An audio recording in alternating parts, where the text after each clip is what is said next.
I'm going to talk to you today about something every one of us does. We categorize everything that crosses our path, including people. And sometimes we do this in not a very flattering way. My favorite quote about categorizing people comes from the comedian George Carlin.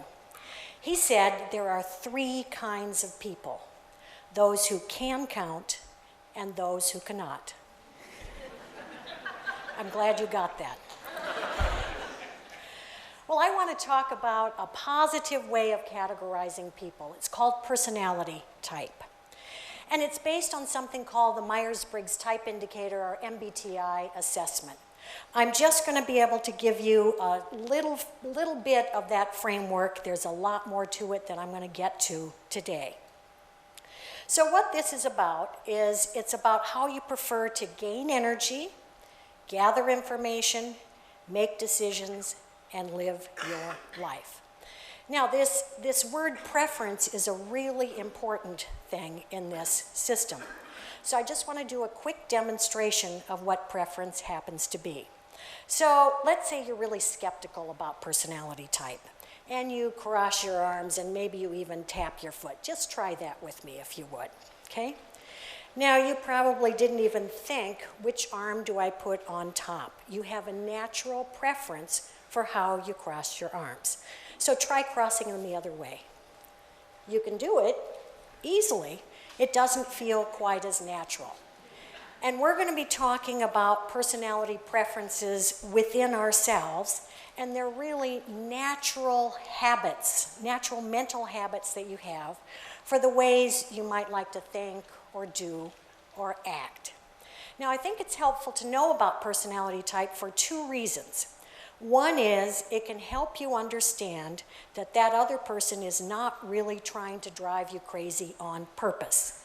They just see the world in a different way than you do. And the second reason is it can help you understand more about yourself, about things that come more easily for you, things that might take a little bit more time, that might be a little bit more difficult, so that you can forgive yourself when you're not perfect, but that doesn't excuse yourself from trying. So let's start in on this framework. When I was growing up, I thought family togetherness was everyone in the same room reading a book. I'm an extrovert. I grew up in a family of introverts.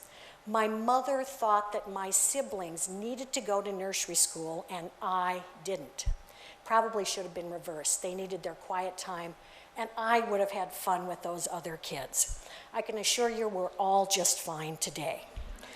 So this is the first, what we call preference pair, and it has to do with where we direct and receive our energy.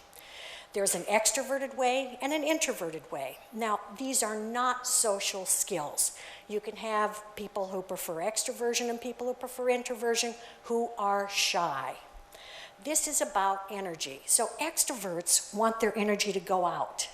And when it goes out, they're with people, they're doing things, it comes bouncing back to them. And introverts want their energy to go in by looking at ideas, impressions, facts inside their heads. They create more energy. Now, I need to do a quick aside on this idea of preference pairs. We believe that you have both within you. It's just you prefer one over the other. It really does not guarantee just because you prefer something that you're good at it. You might need to develop skills with it, and while you're at it, develop skills with the other preference. That's going to be helpful because there are times when you need to flex and act in a different way. If you just do everything according to your preferences, it's not going to always work. So, when we look at extroversion, introversion, and how it appears in meetings, it's kind of interesting. So extroverts in a meeting are more likely to be talking their ideas out. If I bring it out, it becomes real, and I may start over here and end up over here, because I've made it real as I'm talking it out. Now, the introvert listening to that extrovert may be thinking if they just shut up, we would get somewhere. Well, they don't understand that extroversion is about bringing it out. So our introverts are taking things in during that meeting. They're mulling it through. And our extrovert looking at them is probably going, are they awake? Are they listening to me? And we assume that they are because they're working it out inside. Silences for extroverts are space to be filled. Silences for introverts are space to be cherished. When we think about interruptions, there's also a different way that people may look at that. Interruptions for extroverts actually may be compliments. Gee, someone's listened to what I've said, they want to jump right in, build on my idea. It's a compliment. But for an introvert, that same interruption may be rude. I've thought about it inside, I'm bringing up my ideas, you're interrupting me. I need to stop and think, is that new information or is it pure dribble? And then I'm going to continue with my talk. So if introverts, by the way, once they know people and topics well, will act like extroverts because they've done their inside work. We say that if you want to know what an extrovert is thinking, you haven't been listening. If you want to know what an introvert is thinking, you haven't asked. So now I want to go on to the next one, which is how we gather data and the kind of information we like and trust. The preference pairs here are sensing and intuition. Now, I happen to prefer sensing. I like things to be practical, actual, real. I just really want to get down to the here and now of what's going on. Now, by contrast, intuitive types like possibilities, meanings, the big picture. And I want to show you a picture that gets at some of these differences.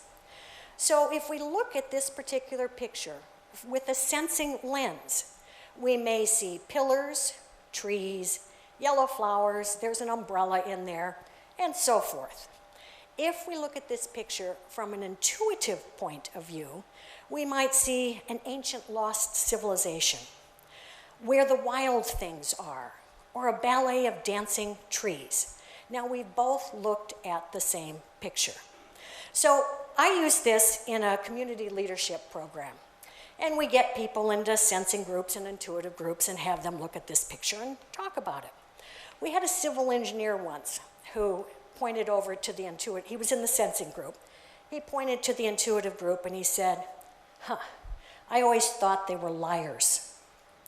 I would go to a community meeting and present my facts. I would see them a couple days later, and they said, I said things I know I didn't say. Our memories are just fine. He said, now I know I need to sit down with them and find out how they got from my facts to what they're interpreting. So it's very important. You can miss one another. You're seeing the same picture, but you're seeing different things. If we look at well-known figures, we can also start to think about what lens do they see the world with. So let's take Thomas Edison. He's the guy who invented the light bulb, remember, by putting all those little filaments in and checking hundreds of them, probably. He's been known to have said, inspiration is 99% perspiration. He probably saw the world through a sensing lens. Now, if we look at Albert Einstein, with his theory of relativity, he said not all that counts can be counted. He probably sees the world through an intuitive lens. Now, once you have information in, you need to figure out what to do with it. And that leads us to the third preference pair, thinking and feeling. Now, I know that I'm a thinking type. I look at the world in a logical way. People come to me with a problem. I want to get to the bottom line and help them solve it now. But I realize there are some people, when they come to me, they just want me to stop and listen and support them. Well, I've learned that I need to sort of step back and ask people, at least I remember this some of the time, do you want me just to listen or do you want me to help solve the problem? Because then I don't get so annoyed if they don't take my advice. So in this decision-making system, Thinking types step back from the decision. They look at the data that they have, the information that they have in an objective way. They look at the pros, they look at the cons, they make their decision. But feeling types step into the decision. They become aware of how is this going to impact people? How does this fit with my value system? And they're looking for harmony with their value system. Now, you've probably already figured out here that feeling does not mean making decisions based on emotions. There is a structured way of using the values and the harmony. So if we think about the definition of being fair, we may see some different things. For thinking types, being fair means treating everyone according to the same standards. We're treating people equally. For feeling types, being fair means treating everyone according to what they need. Individuals are different. They need different things. Now, I want to do another little experiment with you that I sometimes do with my training groups. And let's say you're working on a project. This hand represents completing the project. This hand represents I'm starting, I'm partway through, and I'm done. So I typically ask thinking types, tell me when you want someone to give you some appreciation or recognition for your work on that project. And my hand will move along, and finally when I get to the end, to finish the project, they will say now. And I'll ask them, so what happens if someone gives you some recognition earlier in that work? And they say, well, I'm a little worried. I think I'm working for an idiot. They have no sense of standards and what is good work, okay? Now, I ask feeling types the same thing. When do you want recognition on that project? And they call out now, now, now, now, now, all the way through. So what does that look like? I'm a thinking type. I'm waiting till I'm done. And they say, well, it can be things like good start, or gee, you have some great ideas here. And then I ask the feeling type, so what happens if someone gives you some recognition, if they wait until the end? And they say, well, I think that they don't care. And if they don't care about me, they don't care about my work. And it affects my morale. Now, both thinking types and feeling types can come to the exact same conclusions. They just do it in different ways. And it's really helpful for thinking types to remember to always ask, how would this logically impact people? And for feeling types to always ask, what's the most important thing here? But we need to move on. Our last one has to do with how we like to go about living our lives. And our words are judging and perceiving in these preference pairs. And judging here doesn't mean judgmental. But what judging types like to do is organize things, make decisions, get on with it. And perceiving types like to kind of go with the flow and be spontaneous and continue gathering information. So I'll admit I'm a judging type. I love to make lists. I love to check off things from the list, and I've even been known to put things on the list I've already done for the sheer joy of checking them off. True confessions. Okay. Now, I happen to live with the man who prefers perceiving. He thinks I'm nuts. His life is about options. It's about going with the flow. So you can imagine what happens when we go to a Chinese restaurant. I'm making my decisions. You know, judging is about let's make a decision and get on with it. And he's looking over the menu, looking at what other people have, trying to decide what is he going to have that's perhaps new and different, and I'm getting hungry.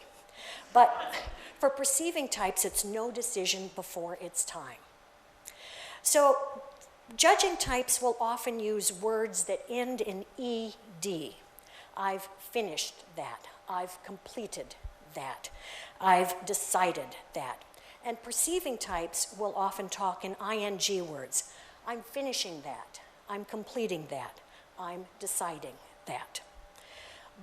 So if we look at what's a plan, judging types will often say, a plan is a systematic way of achieving an objective. And perceiving types will say, plans, they're options. Now, I also have a little activity that I like to do with people, and that's I'll ask people to think about the next free day, the next day they have off, okay? And I typically have judging types start out, and I want to know how many plans they have for that day off. So I start giving them numbers, okay? And as we get to the higher and higher numbers, the judging types look prouder and prouder. They just love it.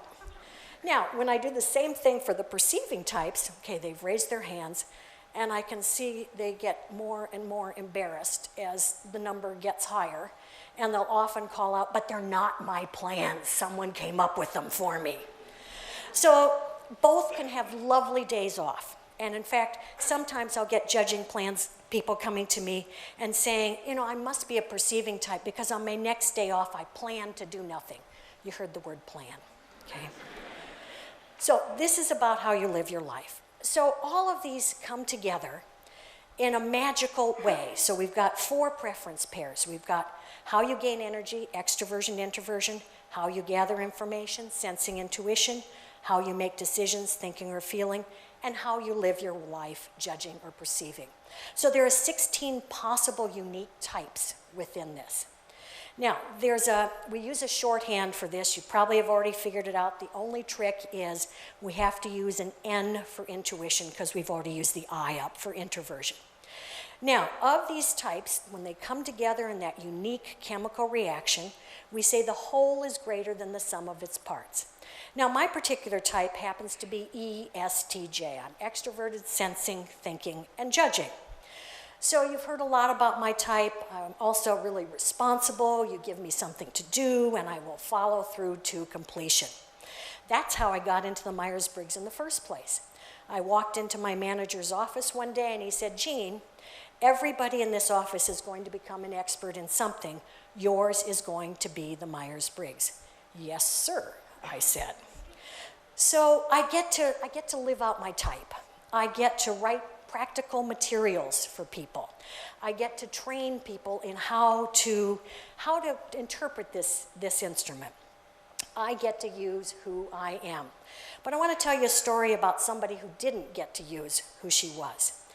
I mentioned I do some training programs, and as part of that training, I would typically find somebody in the training class who wasn't quite so sure of her type, but was reasonably verbal and seemed to have her act together. So this was in Dallas, Texas, a long time ago, and we were going through this interpretation in a very pleasant way. Everything was going really well, and all of a sudden, we got near the end, and this woman said, I stopped using my F and J 2 years ago. Now, for those of you who don't remember, F stands for feeling, making your decisions based on harmony with your value system. And J stands for judging, making a decision and get on with it. So I did my good psychologist nod, my good psychologist pause, and the brilliant statement, tell me more. Context is everything here. So she said, well, you need to understand that my faith is really important to me. I belong to an evangelical church. I work for that church. I believe in its teachings. But my husband came out as gay 2 years ago. We have children together. He is a good man, but my church says this is wrong. Her values had been clashing. She was stuck. She didn't know what to do. But suddenly, with personality type, she had a framework to understand what was happening to her. And right then and there, she started moving on. Well, little did I know that about 20 years later, the same thing would happen to me. My husband came out as gay. It was tough. But I'm an ESTJ. I need to move on. I need to just do it. So with the help of wonderful friends and a great family who gave me love and support and advice, I was able to move on. As the writer Garrison Keillor says, when bad things happen to writers, it's all just material. And I'd like to add, as a psychologist, when bad things happen to psychologists, it's all just a way of building empathy. So personality type has been enormously helpful to me in understanding myself and others so that I can be more respectful of both of us. But I remember that it's just preferences. I can act other ways when I need to. So I'm going to ask that you help me demonstrate preferences for one last time. And that is, I want you to clap your hands and just freeze them if you would. So clap and freeze. Okay. Now you probably didn't even notice that you have a way of clapping. You have a preference for that. So I want you to practice as loud as you can the other way. It's a cheap way to get applause. Thank you.